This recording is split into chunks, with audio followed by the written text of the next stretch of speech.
59세 대기업 연구소장, 퇴직 후 국민연금만 남고 노후는 위기. 안녕하세요. 혹시 주변에서 나는 노후 걱정 안 해도 되겠지 하며 마음 편히 계시다가 막상 은퇴가 닥치니 적잖이 당황하는 분들 한 분쯤 보신 적 있으신가요? 오늘 이야기는 바로 그런 분들 그 중에서도 59세에 대기업 연구소장 자리까지 올라서 남부러울 것 없던 분이 정작 퇴직을 하고 보니 국민연금 외엔 버팀목이 거의 없어 크게 후회한다는 스토리예요. 난 안정적인 회사 다니니까 괜찮아라고 방심하다가 퇴직 후에야 노후 대비가 부족했던 걸 깨닫는 분들이 요즘 적지 않다고 하더라고요. 한창 일할 때는 내 월급이 꽤 큰 편이라서 혹은 복지나 보너스가 탄탄하다고 생각해서 노후 자금 마련에 소홀해지기 십상인데요. 막상 퇴직해보니 수입이 뚝 끊기고 지출만 계속 나가니까 하룻밤새 상황이 확 달라진 기분이 드는 거죠. 오늘은 이분처럼 한 번에 훅 찾아오는 은퇴 후 경제 공포를 조금이라도 덜어낼 수 있도록 우리가 어떤 부분들을 미리 대비해야 하는지 같이 생각해 보려고 해요. 제가 경험한 주변 사례도 함께 곁들여 볼 테니 편하게 들어주세요. 아, 나도 저럴 수 있겠구나 하고 공감하시면 좋겠습니다. 첫 번째 사례, 대기업에 오래 다녔으니 내 연금은 꽤 될 줄 알았는데. 먼저 제 지인 중에 58세쯤 퇴직하신 분 얘기를 해볼게요. 이분은 대기업 재무팀에서 30년 넘게 일했어요. 보수도 안정적이었고 퇴직 때까지 회사에서 알아서 해주겠지라는 생각이 있었대요. 그런데 막상 퇴직금을 받고 국민연금 수령 시기를 따져보니 한 달 생활비가 턱없이 부족하더랍니다. 나 연봉도 적지 않았는데 왜 이렇게 연금이 적지? 싶었다고 해요. 알고 보니 국민연금도 60세 훨씬 넘어서부터 받을 수 있고 퇴직연금이나 개인연금을 거의 들어놓지 않았거든요. 다행히 모아둔 예적금이 조금 있었지만 집 대출금이나 아이들 학자금으로 빠져나간 돈이 많았고 연봉이 높았던 만큼 지출 수준도 높게 유지돼서 은퇴 후 적응이 쉽지 않았다고 합니다. 사실 이분처럼 내가 그래도 대기업 다녔는데 국민연금이면 어느 정도 받겠지? 라고 생각하다가 현실과 마주치는 경우가 꽤 많아요. 국민연금이 평균적으로 얼마나 나오는지, 본인이 실제로 얼마를 받을 수 있는지 막연하게만 알고 넘어가는 거죠. 이럴 때 중요한 건 퇴직 직전에라도 내 연금 수령액을 미리 확인하고 부족한 부분이 얼마인지 수치로 파악하는 거예요. 한 달에 300만 원이 필요하다면 현재 예상 연금이 200만 원 정도일 수 있거든요. 그럼 나머지 100만 원의 갭을 어떻게 메울지 구체적으로 생각해야 합니다. 그 방법 중 하나가 퇴직연금 제도를 적극 활용하는 거고, 늦었다 싶으면 조금 더 오래 일하면서 연금 수령 시기를 조정해 볼 수도 있는 거죠. 이 두 번째 사례 투자한다고 했는데 원금 손실 때문에 노후 자금이 증발. 두 번째는 조금 다른 케이스예요. 어떤 분은 노후를 대비한다며 주식과 펀드에 적극 투자했는데 최근 몇 년간 증시가 크게 흔들리는 바람에 퇴직금 일부를 날려버린 일이 있었어요. 여러분도 혹시 퇴직하고 나서는 현금 흐름이 없으니 남은 자산으로 한 방에 노려봐야지 라는 생각 한 번쯤 해보셨나요? 불안정한 시장 상황일 때 큰 수익을 기대하는 건 꽤 위험하긴 하지만 막상 은퇴 직전에 조급해지는 마음에 한 번에 승부 보려는 분들이 많아요. 문제는 노후 자금이 한번 크게 줄어들면 다시 회복하기가 정말 쉽지 않다는 겁니다.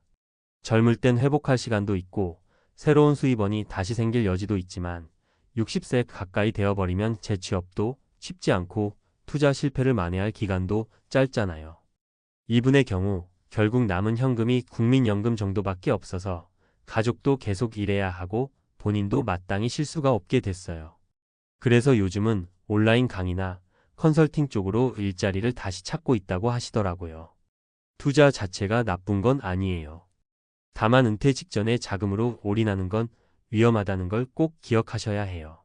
자산 일부는 안정적인 채권이나 예금 상품 혹은 주택연금 같은 다른 방법으로 분산해두는 게 안전하죠. 한쪽에만 집중 투자하다가 시장이 흔들리면 한순간에 무너질 수 있으니까요. 세 번째 사례 일찍부터 계획해서 걱정 없는 분도 있다. 그래도 반면교사 삼아 미리 준비 잘해둔 분도 한 분 소개해드릴게요. 이분은 50대 초반부터 내가 이대로 가다가는 은퇴 후에 힘들겠다 싶어서 점차 생활비의 일부를 별도의 통장에 자동 이체하고 퇴직연금 운용 방법도 꼼꼼히 살펴봤어요. 그렇게 510년 정도를 지내다 보니 60세가 넘어갈 때 이미 국민연금 퇴직연금계인 IRP로 매달 어느 정도 고정소득이 마련되더랍니다. 또 오래전부터 주택연금에 대해 알아보고 자녀가 독립하는 시점에 맞춰 집을 담보로 연금을 일부 받는 플랜도 세워놓았어요. 이분은 은퇴 후에도 조금 더 일하고 싶어서 퇴직 후 자기가 그동안 쌓아온 노하우를 살려 자문 컨설팅 일을 계속하고 있어요. 그러다 보니 그래도 나는 매달 최소한의 수익은 있지. 거기에 플러스 알파로 국민연금까지 받으니 마음이 편하구나라며 여유롭게 지내시더라고요. 중요한 건 이처럼 은퇴 전부터 구체적으로 계획했기에 가능한 삶이라는 거예요. 막연히 나중엔 잘 되겠지라고 넘어가 버리면 위의 첫 번째나 두 번째 사례처럼 갑작스러운 상황에 맞닥뜨릴 가능성이 높죠. 은퇴 준비를 위한 핵심 팁? 내가 받을 연금을 미리 확인하자. 국민연금공단 홈페이지나 1355 콜센터 등에서 연금 예상 수령액을 확인할 수 있어요. 퇴직연금, 개인연금도 함께 계산해 한 달에 얼마가 들어오는지 실제 금액을 알아야 플랜을 세울 수 있죠. 부족분은 어떻게 메울지 시나리오별로 생각하기. 만약 매달 5만 100만 원이 부족하다면 내가 추가로 가능한 일을 해볼 수도 있고 집을 담보로 주택연금을 받을 수도 있어요. 아니면 소소하게 투자나 적금, 보험 등으로 보완할 수도 있겠죠. 각자의 환경에 맞춰 다양하게 모색해보는 게 좋아요. 무리한 한방 투자보다는 안정적으로 분산 투자. 은퇴 직전에 주식, 코인 등 변동성이 큰 자산에 전 재산을 투자하는 건 자칫 위험합니다. 당장 시장이 휘청이면 회복할 시간이 부족하기 때문에 은퇴 생활이 엉망이 될 수 있죠. 분산이 답입니다. 현실적인 생활비 구조 파악하기. 은퇴 후에는 원래 쓰던 돈보다 좀 줄이면서 살아야 할 수 있어요. 생활비가 얼마 드는지 월 단위로 체크하고 어떤 지출을 줄이거나 조절할 수 있는지 객관적으로 살펴봐야 해요. 가능하다면 은퇴 시기를 조금 늦추기. 건강이 허락한다면 12년이라도 더 일해서 연금 수령 시기를 조정하면 월 수령액이 늘어날 수도 있고 그 사이 부족한 자금을 추가로 모을 수도 있어요. 요즘 같은 시대엔 사실 회사가 알아서 내 노후를 다 챙겨주리라고 기대하기가 어렵죠. 연봉이 꽤 높았던 분도 퇴직 후에는 갑자기 소득이 줄어드니 당황하는 건 똑같습니다. 이럴 때 국민연금만으로는 부족함을 느낄 수 있어요. 그러니 적어도 50대 초반부터는 한 번쯤 내 노후 시나리오를 점검해 봐야 합니다. 시나리오 A 10년 후 내가 한 달에 최소 얼마는 필요하지? 시나리오 B 이것저것 가정해 봤을 때 연금이 어느 정도 나오고 투자나 부업으로 어느 정도 벌 수 있겠지? 시나리오 C 지금보다 지출을 줄인다면 어떤 부분을 줄일 수 있을까? 이렇게 최소한 34가지 그림을 그려놓고 그 중에서 가장 현실성 높은 시나리오를 택해보는 거예요. 결론적으로 준비가 되느냐, 안 되느냐의 차이가 은퇴 후 삶의 질을 크게 좌우합니다. 59세 대기업 연구소장처럼 탄탄한 커리어가 있으셨던 분도 충분히 대비하지 않았다면 갑자기 경제적 위기에 부딪힐 수 있어요.